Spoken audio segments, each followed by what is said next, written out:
I have a lot of things I want to get off my chest. This is The Pencil, a professional wrestling podcast starring Rennie D and friends. Thanks for listening to The Pencil. Subscribe to the show on iTunes and follow us on Twitter at Pencil Podcast.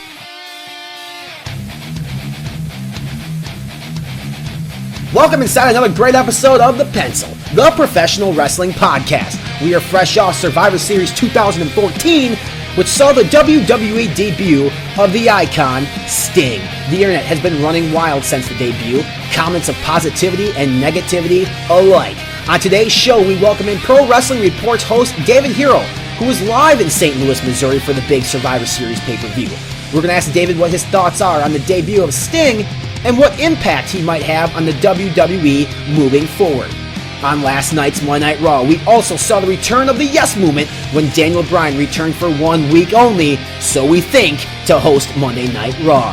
Tonight's podcast is going to be fantastic as Travis, David, and I break down all the wrestling in the past 48 hours and look ahead to the upcoming WWE TLC Pay-Per-View, which is less than 3 weeks away. Be sure to follow Pro Wrestling Report on Twitter at PWR Show.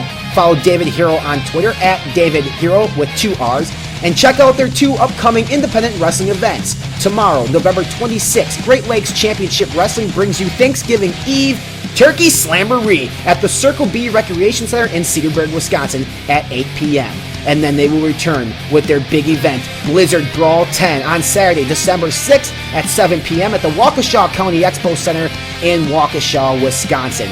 Blizzard Brawl 10 is brought to you by Gruber Law Offices and is headlined by Al Snow and Ethan Carter III. Also appearing on the show is Tommy Dreamer, Abyss, Hurricane Shane Helms, Gunner, and Rock Star Spud. Coming up on The Pencil on December 30th is New Japan Pro Wrestling superstar Lance Archer to discuss the upcoming January 4th Wrestle Kingdom 9 show live from the Tokyo Dome in Japan, which will be available in the United States for the first time ever. And then to kick off 2015, we welcome in former TNA World Heavyweight Champion Mr. Anderson to discuss TNA Wrestling's new television deal along with his road in professional wrestling. As always, this is a fan and a listener-supported podcast. Do us a favor and subscribe on iTunes so new episodes automatically download to your iPhone or iPad. Don't have an Apple device? Well, then find us on YouTube, PodBean, or Stitcher Radio. We're also available online at pencilpodcast.com. Subscribe, rate, and review is the best way to support us, or tell a friend on social media, whether it be Twitter, Facebook, Instagram, Vine, Reddit, or whatever else you kids are using nowadays. Hell, maybe we'll get a profile on Tinder or Plenty of Fish to spread the word. Now that I have all the plugs out of the way, sit down, strap up, and get ready for a wild ride. This is The Pencil, episode 17, with me, your host, Rennie D, Travis Mester, and David Herro. We are live, coming up next. Gruber Law Offices and Great Lakes Championship Wrestling presents Blizzard Brawl 10, Saturday, December 6th at 7 o'clock p.m. at the Waukesha County Expo Center. See legends such as Mean Gene Okerlund, Ricky the Dragon Steamboat, along with your favorite wrestling stars. Blizzard Brawl 10, the biggest professional wrestling show of the year. Saturday, December 6th, 7 o'clock p.m. at the Waukesha County Expo Center. Get tickets now at blizzardbrawl.com. Blizzardbrawl.com. Don't miss it. The Pencil's kicking off the new year with their biggest podcast yet. On January 6th, we will officially kick off Destination Impact. We are available on iTunes, YouTube, PodBean, and Stitcher. Find us online at pencilpodcast.com or follow us on Twitter at pencilpodcast as we welcome former TNA World Heavyweight Champion Mr. Anderson!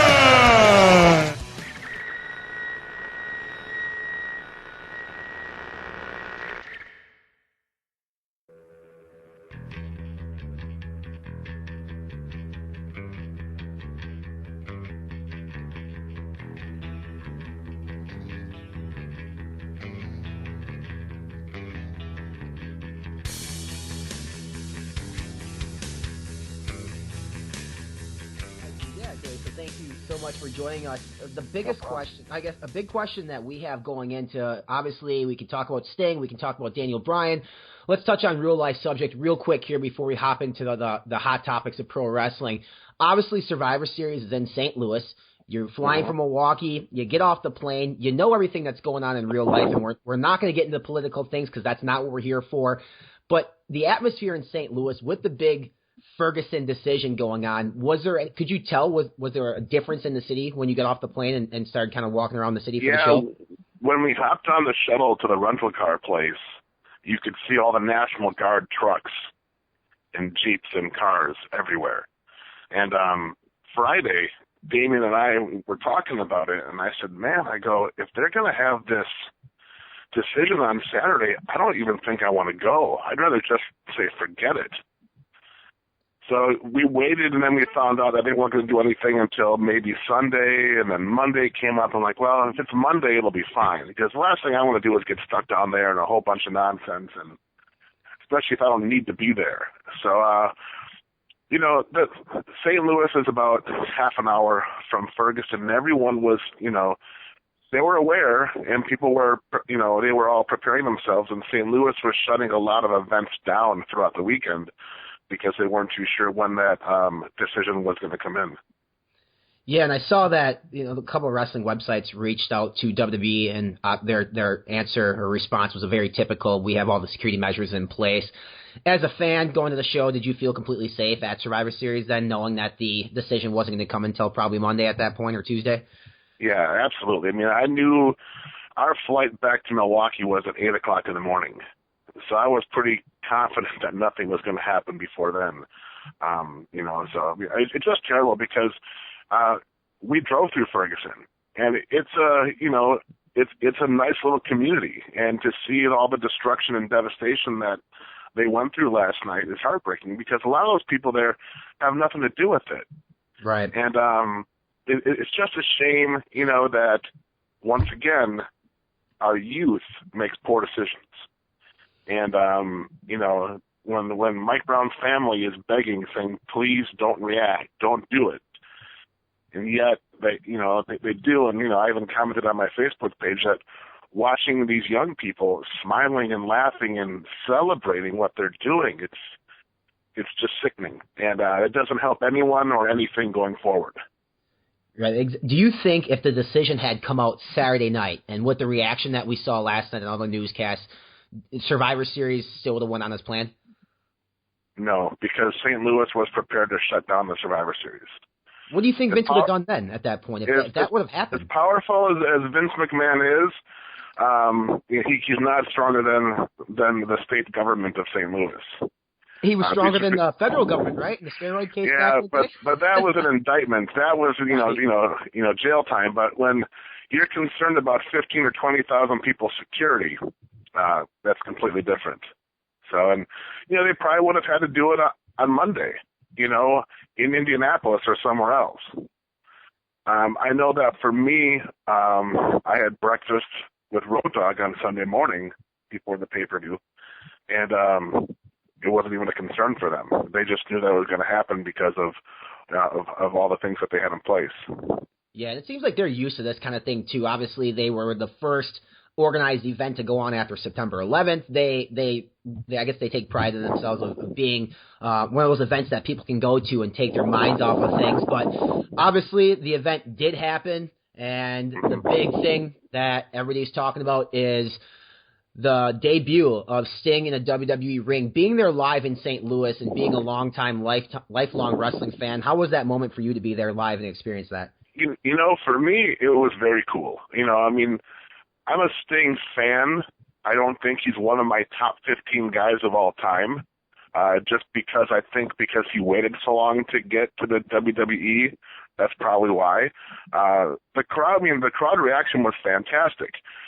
But a lot of the people there, a lot of the kids had no idea who Sting was, because you got to figure a bunch of these 10 and 12 and 13, 14-year-olds have never seen him before because they probably haven't been watching TNA. So I wish they would have done a little more to introduce him to the audience, but it was on pay-per-view and they didn't have time for it. But, it would, for me as a wrestling fan, to see him and Triple H stand face-to-face into the ring, it was very cool. It's a great moment. Yeah, it was cool. I'm not a huge big Sting guy either. I never really was a huge WCW guy. I grew up on WWE, WWF at the time. And I know, Travis, one of your first memories in pro wrestling, you mentioned on one of our first podcasts was Sting. For you, being a Sting fan when you were younger, what did his debut in WWE do for you last, Sunday night watching Survivor Series? I thought something very similar to what Dave just thought. I think they could have done a lot better job introducing him, because even me, being a Sting guy, whenever I was younger, I still need something to remind me exactly what he is, why he's there. I just feel like there was a lot more questions than answers, which might be by design for WWE, but I thought it could have been better. I thought it got a lot of love from a lot of places, but it left me wanting a little bit more, to be honest. If you watch back when The Rock came back and did his little thing with Rusev, watching that on TV, just The Rock's entrance, everything about his way to the ring gives me goosebumps. Absolutely. Because it is electrifying. Sting didn't do that for me. He's a different character. He walks to the ring slowly. His music is very methodical. It's not so. He's just a different character, and I don't know if 55-year-old Sting is ready for the WWE audience. It's one thing to bring back, a 62-year-old Hulk Hogan, who is the Babe Ruth of professional wrestling. And for anyone that disputes that, go back to the Ferguson thing, when the officer says grabbing Mike Braun was like grabbing Hulk Hogan. Yeah. He didn't say like grabbing King Kong, didn't say like grabbing Godzilla. He said grabbing Hulk Hogan. And that just shows how powerful the Hulkamania brand still is. But it's going to be interesting to see how the fans take the Sting. Not to jump ahead, but they didn't do a good job of telling the fans who Sting was even on Raw. So they have a lot to do unless they plan on trying to do everything through the network. Yeah, and we're going to hop into that because that was a big concern of mine, is the addressing of Sting on Raw, or the lack thereof.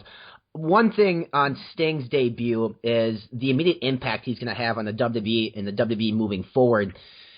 I guess, how would you measure Sting's success? Is it, as far as being in the WWE, is it successful? Are you measuring it based on increased network buys, on merchandise sales when it comes to Sting the character? With you being a promoter, if you were in their shoes in WWE, how would you measure the success of Sting from Survivor Series moving forward? The way I judge if a talent is successful or not is by the merchandise that they sell. If they can't sell merchandise, that means people will not invest financially into that person. It's one thing to cheer yes for Daniel Bryan. It's another thing to drop $25 on a T-shirt. Yeah. Because it's free to cheer. So you got to wonder, are the fans going to buy Sting merchandise? Are they going to buy Sting masks and T-shirts and DVDs and whatnot? He has to be a special attraction. Sting is not going to be back as a full-time talent. His body is nowhere ready for that. Sting is not the kind of guy that's going to, lack of a better term, get on some supplements for the next 6 months to, improve his body. He's just not going to do it, and he's not going to go to the gym, 5 or 6 days a week, to get ready for that. And Vince McMahon isn't going to want a guy wrestling in the ring with a T-shirt on. So it's going to be interesting to see how they use Sting going forward. I wouldn't expect more than 2 matches out of him, and then he's done. I would fully expect him to be in the Hall of Fame in San Francisco. And he has maybe 1 match at the Rumble and a match at Wrestle Mania, and that's done. But I would be puzzled if they use Sting more than that. I think I agree with you on that too. I think 2 matches max, and that's. They don't want to overuse them, either, because it might get, kind of like when Hogan comes back, it's not as big of an effect anymore because he's been back a lot lately. You know what? Honestly, I was in St. Louis, and I was there with Mean Gene Okerlund, and Mean Gene and Hulk Hogan are very tight, very good friends. And I told Gene over the weekend, I said, Hulk Hogan is what got me hooked on wrestling. I was a Hulkamaniac growing up. I trained, said my prayers, ate my vitamins, the whole thing. But when they bring him back every couple weeks, it's not special anymore. And they've done that too much with him and I wish they wouldn't. I mean, once every 4 months is enough, but for a while it was once every 3 weeks. And Hulkamania is a special attraction, and that's what killed him in TNA was he was on TV every week. People didn't want to pay to see him. Hold him off for some of the bigger events.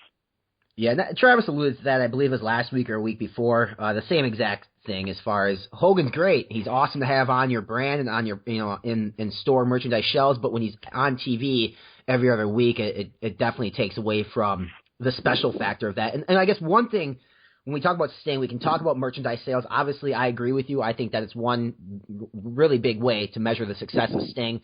Ratings, some people say, is another measurement. Raw this week, the ratings just came out for Raw. The beginning portion of Raw had 4.7 million viewers, which is the highest rated segment on Raw since the post-Raw of WrestleMania 30 of the year. So people obviously were tuning in to figure out or find out what happened more with Sting. The show averaged 4.3 million viewers, which is up basically 14% from the go-home show. So the fans wanted to see something on Sting. We didn't get that. What are your guys' thoughts on that? I know, Travis, you were disappointed. David, you kind of alluded to it a little bit earlier that we didn't get a whole lot on Sting. They kind of left us hanging. Smart move, not smart move? Right now, the WWE's main focus is that network. And they want people to download the network and sign up for it. And that's why you saw Sting. I mean, put it this way. When reports were leaking, quote unquote, leaking online Friday and Saturday that Sting was going to be in St. Louis, it's also the last pay-per-view of the free month of November on the network. So they wanted people to say, well, hey, it's not going to cost anything. Let's download it. Let's subscribe. And if Sting shows, that's great. And that's what they did. It was by design. They wanted people to know Sting was going to be there because they felt it would help the network. And that's exactly what it did. And that's why you only saw Sting on the network. You didn't see him on Monday Night Raw because if you saw him on Raw, well, then you don't need the network anymore. Yeah, I agree. I believe that also to be true, and I also believe that, it was purposely leaked. Similar to Mick Foley's situation when he won the world title on Raw. People flipped the channel from WCW to Monday Night Raw, and the same thing with Survivor Series. I'm sure it was one of the most watched pay-per-views of the year because of that. The question is how many people hang on to that network moving forward, and does WWE actually get to that 1 million mark that they want by the end of the year? At this rate, I still don't think they reach that mark. No, they haven't. But a lot of people, when they sign up for stuff like me, okay, I travel quite a bit. I signed up for the Boigo Wireless for all the airports. Mm-hmm. And I did it because I'm like, I'll just cancel it after a month. I just want it for that day I needed Wi-Fi. That was a year and a half ago. I still forget to cancel that service. Okay? So, people just sign up for things, set it on auto pay, and they forget about it. And that's what happens with the network. Mm-hmm. I'm sure a lot of people will do that. And I think that's what a lot of people will do. If anybody that signed up for the network before Sunday and was excited about Survivor Series, Dave, and then they logged it, and then how many of those people that came and watched Raw last night do you think were disappointed with what they saw at that point after being excited Sunday night? And that's what I wanted to ask you was you're a booker, you know this stuff better than most. I mean, bringing Daniel Bryan out the way they did or doing whatever they're going to do with the GM now that the authority's gone, what would you have done differently? What would you have done differently? What do you think they could do at this point going forward to hopefully right some of the wrong that might have gone on last night? I would have had Michael Cole do a middle-of-the-ring interview with Sting and say, why are you here? That's what the people wanted to see, and you have to give it to them. Giving them Daniel Bryan and talking for the first 32 minutes of Raw is not going to get a crowd hyped up and ready. But if you tease Sting is here, he's going to tell us why. That's huge. That then now means I want to call my buddy that hasn't watched wrestling in 10 years, and because he was a Sting fan, and he'll tune in to watch. And that's kind of what happened. I mean, Raw for me, for as good as the main event was of Survivor Series, that main event was booked very well. Yeah. Raw was a letdown because I didn't want to see Concessions Kane, and I love Joey Mercury, so I had no problem watching him, be in the ring. I thought he was entertaining with what he was doing. But I mean, I didn't want to see Ryback and Mark Henry again. There's just certain things I don't want to see. I don't want to see a wrestling bunny right now. But I understand that wrestling today is not being written and booked for me, a 42-year-old man. It's written and booked for kids 13 and under. And it is. They say it's a PG company, but it's really a G-rated company, and that's what they're trying to do. And do those 13 and under people, do they like the anonymous GM, or does everyone hate it? And I can't find one person that likes it. Well, you got to figure most 13-year-old kids now have an iPhone or some smartphone. So now, I mean, for them, it's well, I'm familiar with that noise. So, okay, let's see what happens. But, the anonymous GM is only going to be temporary. I don't see that lasting more than a month and a half. For me, I fully expect Hunter and Stephanie to be back after the first of the year, and they'll be back in some form because eventually, like I tweeted last night, Superman is only as good as Lex Luthor. Batman's only as good as the Joker. You need a strong heel for the babyface. And the only strong heel they have is Rusev. Mm-hmm. Because the fans will cheer for Seth Rollins. What about the Big Show? Well, he wasn't on TV last night, so what does that tell you? So, but in Rusev, he's their money guy, but he's not going to do it yet. So you got to figure that some way, somehow, John Cena is going to need Triple H and Stephanie back, and he'll reinstate them. So with that, bring that back full circle. When Cena brings him back, because he's obviously the only person that can bring him back, did that last night, or not last night, I guess the Survivor Series, set up for a future John Cena heel turn, or is it just something like you mentioned where Cena feels that he needs them back for some reason? Yeah, I don't think John Cena's ever going to turn heel. I really don't. And I've had this conversation with people that work directly with WWE. And their thing is this: he's the goose that lays the golden egg every night. Say what you want about how popular Daniel Bryan is. When he was at his pinnacle at Royal Rumble, okay, and at Wrestle Mania, there were still more John Cena shirts in the audience than Daniel Bryan. Now, sure, Cena may have had more, but Daniel Bryan was the hot new star. And it's WrestleMania, 80,000 people. Still, when I'm watching on TV, and of course I only get to see a certain part of the audience, for me, cosmetically, I still see more NWO T-shirts in the audience than I do Dolph Ziggler, than I do Usos, or whoever else has a shirt right now. Because the fans aren't connected. They don't know who to cheer for. Right now they're cheering for Damian Sandow, but they won't buy his shirt. Yeah. Yeah, he's the hot new product to cheer for. But yeah, you're absolutely right. And I think obviously with Cena too, it's the cool thing to boo Cena, but those people who boo them are still the ones buying the T-shirts and buying them for their kids. And you're right. It's the most popular merchandise. I mean, you look in the first 4 rows, and you will see a family of 4 wearing the John Cena T-shirt, wristbands, and hat. All 4 of them. That's $75 a crack. That's $300 in merch right there. And they paid $100 for those seats at least. Yeah. So he's right there, has $1,000 in 4 people. Why on earth would Vince McMahon or WWE say, hey, let's turn him heel? Because, what? I'm pretty sure that the guys that are booing him, the guys that are 22, 23, 24 years old that are spending $8 on a beer, aren't going to buy a John Cena T-shirt. No, but they'll go out and they'll spend $100 on a bar tab if John Cena's drinking with them. With John Cena, that's a fact. Well, right, but that doesn't put any money in Vince McMahon's pocket. Absolutely, yeah. Yeah, I agree. I mean, obviously, a John Cena heel turn is probably the most wanted thing by the internet wrestling community. Honestly, it'd be cool just as a viewer to see it, but I totally understand their reasoning not to. You got to make money the way you can. And he's the biggest draw for the company and has been for the last 10 years and will be until he walks away, I think. And I mean, it only worked with Hulk Hogan turning heel because he had Hall and Nash with him. Yeah.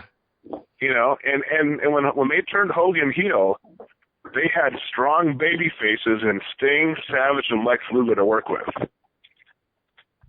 I can't see Dolph Ziggler, Ryback, and Big Show, or even Sheamus being strong baby faces for Cena to work with, considering he's already beat all of them, when they were all heels. Yeah, it's a weird state. When you look around the landscape of the WWE and you try to figure out who could be the next John Cena, it's tough, to see if there's anybody there at that moment right now. And there is nobody at that moment right now or at that point. But as far as the rest of Survivor Series, obviously the only thing that matters on the show is the finish. If you walk away and the finish was a success, it seems like the show was a success. How did you feel about the rest of the show put together? I mean, I was a huge fan of the tag opener. I was a huge fan of the main event. Ambrose Wyatt, I figured it was going to go exactly that way. I didn't think it was going to be a wrestling match. Being there live, having to sit through that Divas elimination, which I know you're a big Alicia Fox fan. I am as well. I'm a fan of a lot of those girls. I just wish that they did more, I guess, in that match. Not that they're capable of doing a lot more. We just didn't get a chance to see it. When Alicia Fox was hired, I think she was 18 or 19 years old, and Johnny Ace saw her in a swimsuit catalog and contacted her management team and said, I want to hire her to make her a pro wrestler. Al Snow, who's my best friend on the planet, called me up. He's like, you are not going to believe what they just sent me. I go, what's that? He says, they sent me 2 bikini models, Kelly Kelly and Alicia Fox. Alicia Fox, when she's in the ring, okay, when she's wrestling, when she bumps, it looks like she is in a legit fight. She will collapse to the ground. The way she bumps and everything else, she makes it believable. And she's also one of the sweetest women on the planet. So for me, I was happy that, she got to be showcased a little bit. And, I wasn't surprised that, Team Natty won because they needed to win, because those are the girls that they need someone to go after Nikki Bella for the Divas title, because AJ is not going to be there forever. Right. And eventually it's going to be old seeing AJ always as the top diva. And, they have to get some more miles out of some of these other girls. How about thoughts on the tag match, thoughts on Ambrose Wyatt at Survivor Series being there live? The tag match I thought was great. I mean, I think what Damien Mizdow does is very entertaining. But what he does now would never work in the 80s or 90s, because what he does is he takes away the focus from the stuff that happens in the ring. Exactly. To then just focus on him outside the ring. And the fans are going to start missing some cool stuff. And I'm surprised that they let him do as much as he does. But obviously, the powers that be find it entertaining, and which it is. So for them to get the tag belts, I thought was a great move. But Goldust, I mean, at 43, 44 years old, is working harder and better and faster than these kids half his age right now. So I thought that tag match was very solid. The Divas match did not. I figured Nikki was going to win. I didn't think it was going to go like that, where Brie Bella would, give her the big kiss and then go up to the torture rack for the finish. So it's great you brought up Goldust. I worked a show with Goldust probably 2 years ago, and he worked a really good friend of mine. And even on that standpoint, on the indies, he still worked his ass off in this match in front of, we had probably 350, 400 people there. It wasn't a huge show by any means, but it was up in Duluth, Minnesota, and he worked hard. And he sat back with all of us in the locker room, the matches that he watched. He sat down with us and said, here's things that you're good at, here's things you can improve on, here's things that Vince likes. So he actually sat down and spent time with us.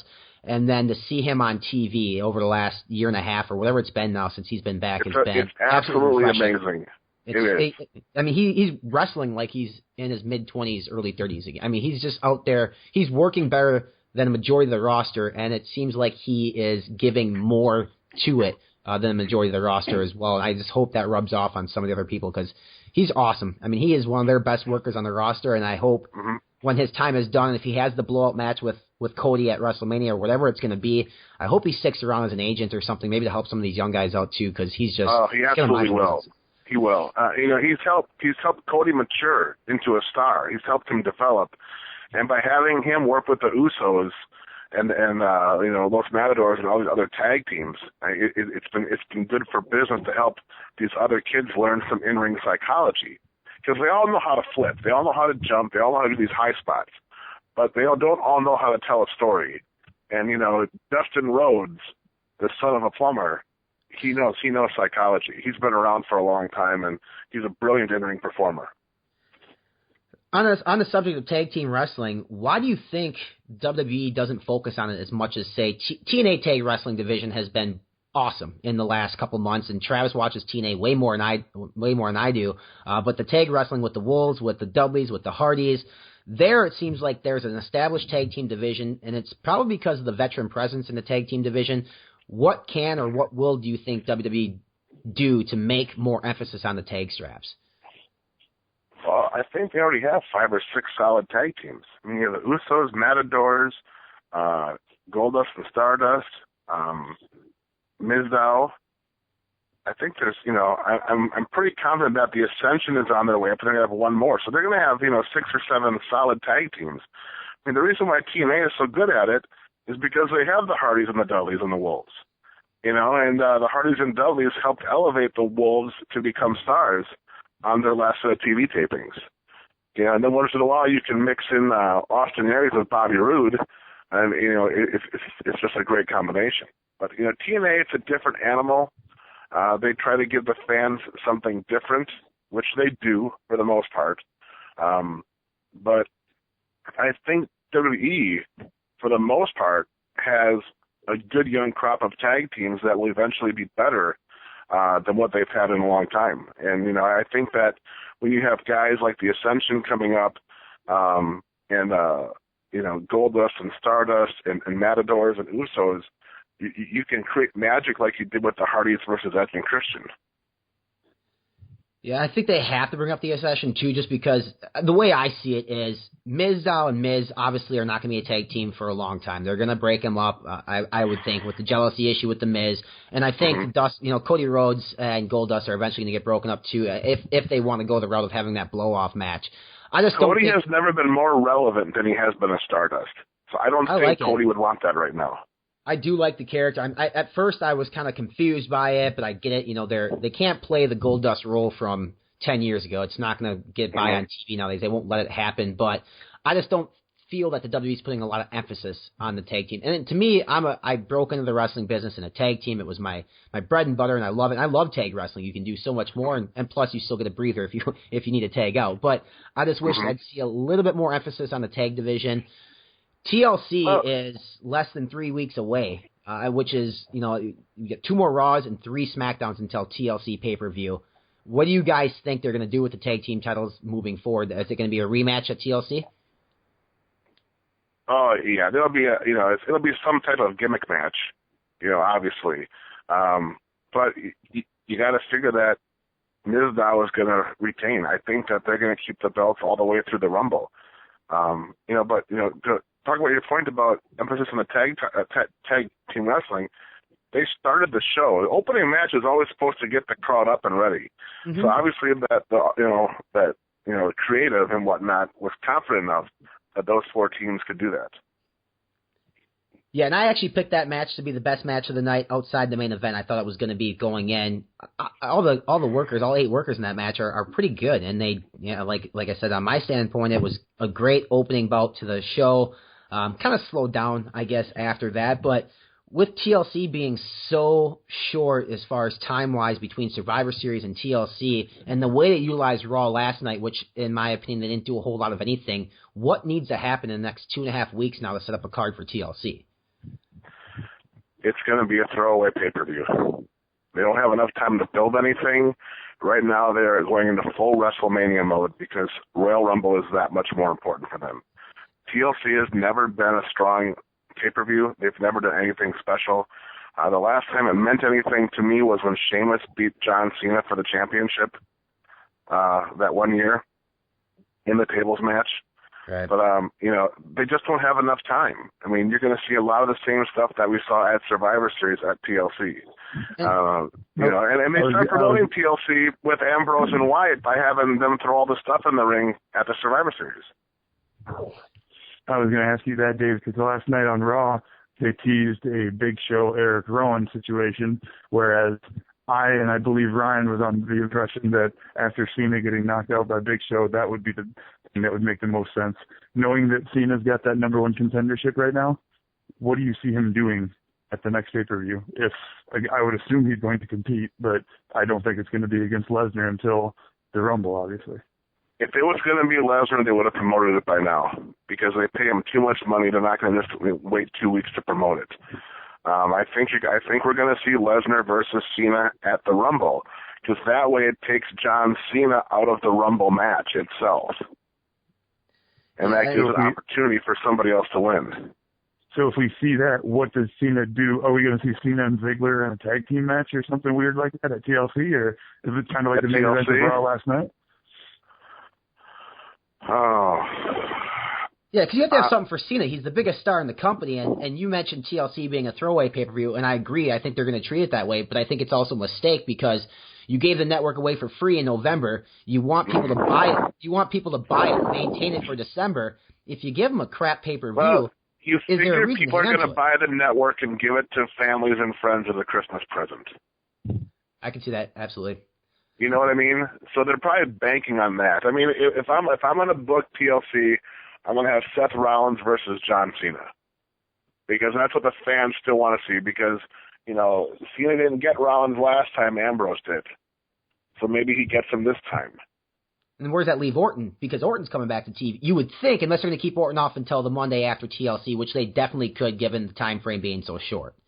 There's no reason to rush Randy Orton back. You just debuted Sting. You just brought back Daniel Bryan. If you give the fans too much too soon, it kind of hurts things. So wait a couple weeks, bring back Randy Orton. Wait another week or two, and then bring back Roman Reigns. Now you're starting to build your roster. It's getting deeper. And now you're going to have enough people for a 40-man Royal Rumble going into WrestleMania. God, Dave, we got to have you on more. See, you're changing my mind on all the stuff I thought earlier today. God dang it. WrestleMania, obviously, this year in San Francisco, Levi Stadium. Dave, I'm assuming you're going to be there with Lesnar being the champion now. Is Lesnar the champ walking into WrestleMania 31, and is he walking out as the champion at WrestleMania? He'll walk in as the champ. He's not going to leave as the champion. Who beats him for the title?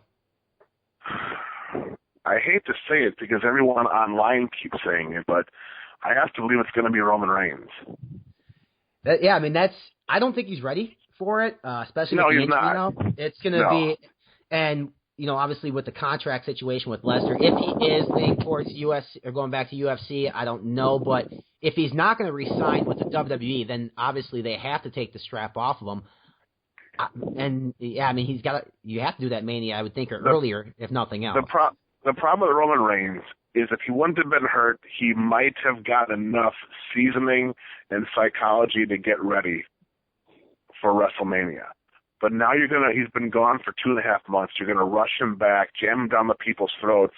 Fans are going to be resentful and boo him because they like Ambrose and Rollins more.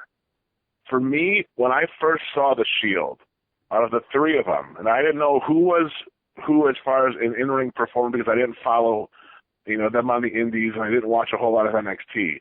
But when I saw Roman Reigns, I said that guy has money written all over him because guys want to look like him and women want to sleep with him. Absolutely. You know? Absolutely. And that's when women are in the audience, that's when you're making money. And women love Roman Reigns. That is an absolute fact. When I was down in Des Moines and Minneapolis sitting with William Regal, he pointed at Roman and said he's the next big thing in this business, and they're banking on it. So if he goes over at Mania for the title, obviously all the marbles are in his basket to do with what they want. Speaking of Mania, last couple quick questions here for you. Does Taker wrestle at Mania? I hope not. I watched back his match with Brock Lesnar and it was terrible. Yeah, it wasn't good. We were there too.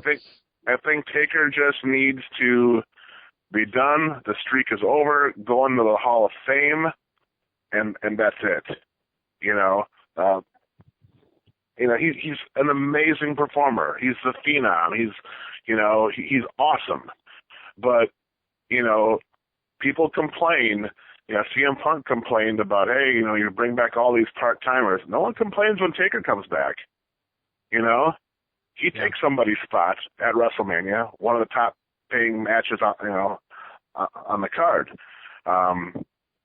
But do you need Taker? Do you need Sting? Do you need Brock Lesnar? You might have Rock versus Triple H still.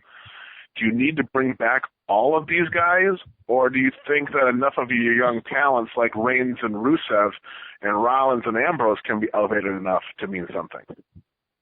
You'd like to think the latter. You only have 7 or 8 matches to fill. You can't have 6 guys that aren't around 10 months a year. Right, exactly. And for me, I have no problem with that. Because at the end of the day, you got to sell 70,000, 80,000, or in Dallas, 100,000 seats. Okay? Survivor Series is not going to sell 75,000 seats in the stadium. They didn't even sell and was their A-plus roster. So that right there shows you why they bring back The Rock or Steve Austin or Hulk Hogan or whatever else. Because the fans that watched 15 years ago, the casual fan, the Joe Walmart fan, will pay to see, oh my God, The Rock is back.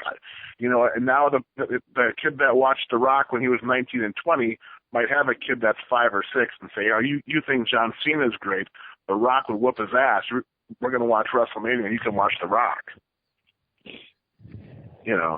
So if all these guys, and this is I'm not discrediting Ambrose and Rollins and all these other internet darlings, but even CM Punk and Daniel Bryan, if they were all so over and best for business, you don't bring back a Batista. You don't bring back a Triple H. You don't dust off an Undertaker. But those are still the stars.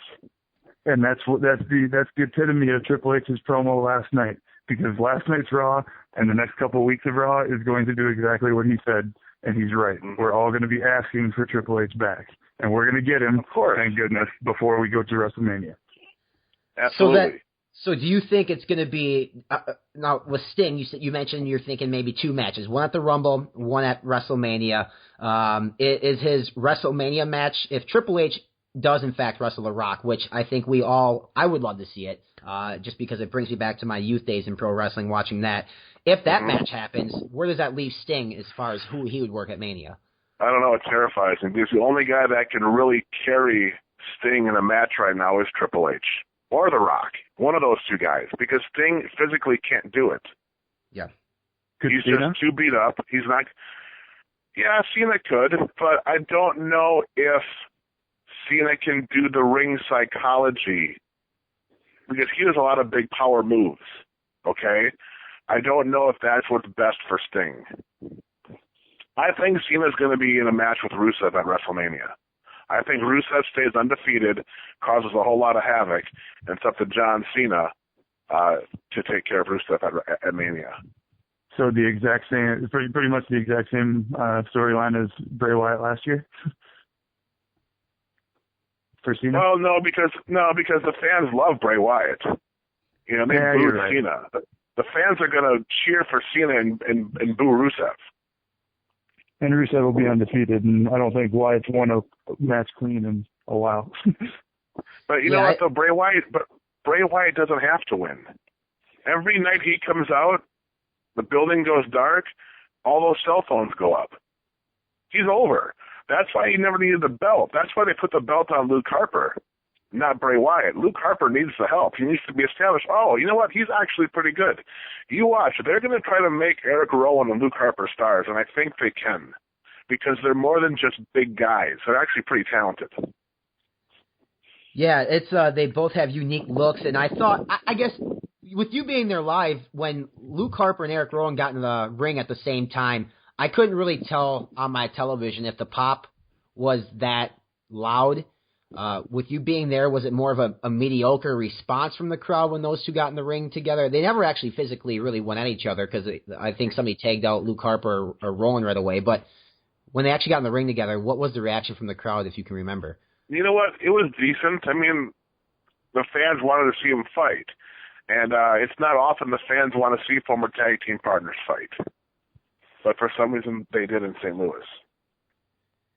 Yeah, it's going to be interesting. I know Eric's one of my friends. I talk with him occasionally about basically his character development, and I mentioned to him when he first came back on TV as a singles wrestler, I mentioned this on a previous podcast, I said, you remind me a lot of Lenny from Of Mice and Men, the book, where you're kind of that character who's not all there. You're not really sure how to basically live a real life. And I think that's what they're going with this character, and obviously minimizes words so he doesn't have to do a lot of talking. And he's got a marketable look. Yeah. It's different. I mean, that's for sure. Right. There's nobody on the roster like it. Who's going to be, in your opinion, at this point, the breakout star of 2015? I mean, let's take Roman Reigns out of the equation, because if you think he's going to go over for the title, he's probably one of the first names that come to mind. But outside of Roman Reigns, who's the breakout star in 2015 for the WWE? I think Luke Harper could be special. And it's weird because I never would have said that a year ago. I just didn't see it. But his work rate is solid. He takes care of the guys in the ring. His stuff looks like he's really killing somebody. And if it's not him, then it's going to be Rusev, because he has the dynamic of having Lana with him. And, Rusev is the Russian that made Mark Henry tap, that beat Big Show, that made Sheamus pass out, and he's just been rolling over everybody. And the only person that can stop him is John Cena. And that's going to be expected, unfortunately. But Rusev is a star. He's the only true heel they have in that company right now, because people legit boo him. Old school heat. They're using 1980s old school heat with Rusev, which it's working. And every single show, people still do the USA chants, and they boo Russia. And Lana's a great piece to that. Last question I have for you here, David, and then we're going to let you go. When does the competition with Al Snow officially end, and who's going to win it? It's over. I mean, he's been just killing me lately. Al Snow is 52 years old. He is freaking jacked to the gills, in the best shape of his life. And, I just can't catch him. I mean, I'm 6'5", 290, and for me to catch him, I have to get down to 240, I would think. And I don't see that happening anytime soon. It started out as a joke, and we just were, just fooling around, and we posted a picture on Instagram, and he did it first, and I followed up, and we went back and forth just to, be assholes, pretty much, for the most part.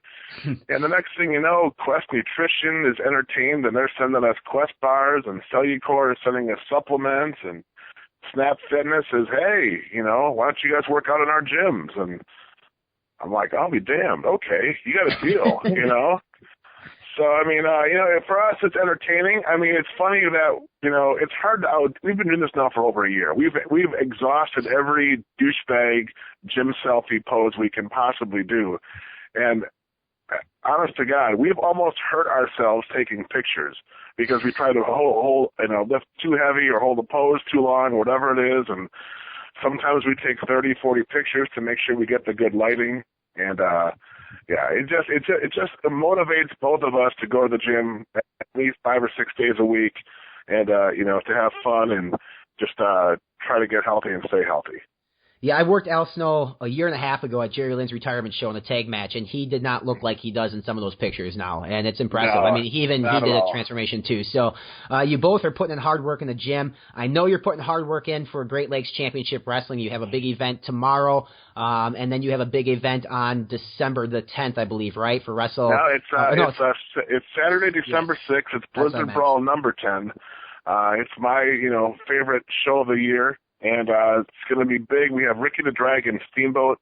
It's going to be there during the meet and greet. Mean Gene Okerlund. Of course, Al Snow. We're going to have Ethan Carter III, Rockstar Spud.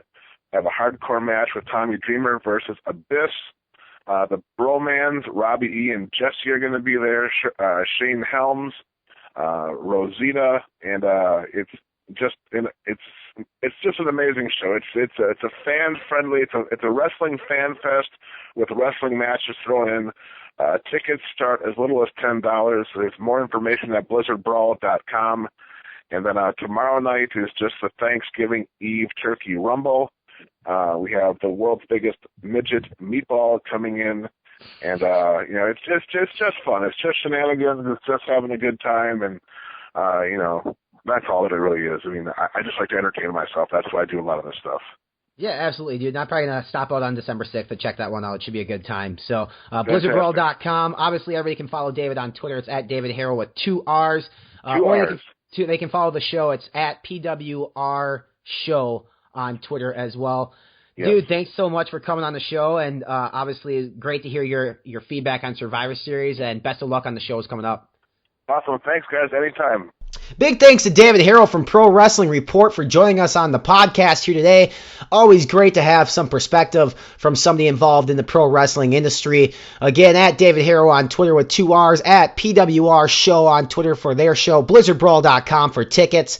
Next week, we welcome in Mick Karch, former AWA ring announcer, to talk about the old days of professional wrestling. Mick is also very opinionated on today's product, so it should be very interesting to hear him, I guess, vent about the current direction the WWE has taken. I'll be live in Minneapolis, Minnesota after the weekend, crashing with Dirt for the week as I'm over in the cities. Plan on stopping into some independent shows while I'm there and maybe chatting with some of the old guys. And if I do, I'll have my microphone with me and we'll record some podcasts. So do us a favor, as always, subscribe, rate, review on iTunes. Don't have an Android or an Apple device and have an Android device or whatever it might be. We're on YouTube, PodBean, and Stitcher Radio as well. Give us a follow on Twitter at Pencil Podcast. Also look us up on Facebook, The Pencil.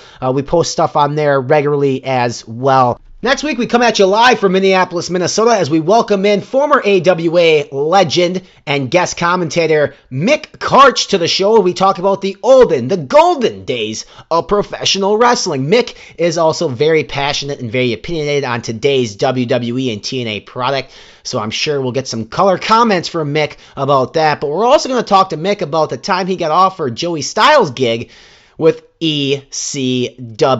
Tune in every week and join us on The Pencil as we bring you a new episode every Tuesday. Thanks so much for listening. Have a great Thanksgiving holiday. We'll see you in a week.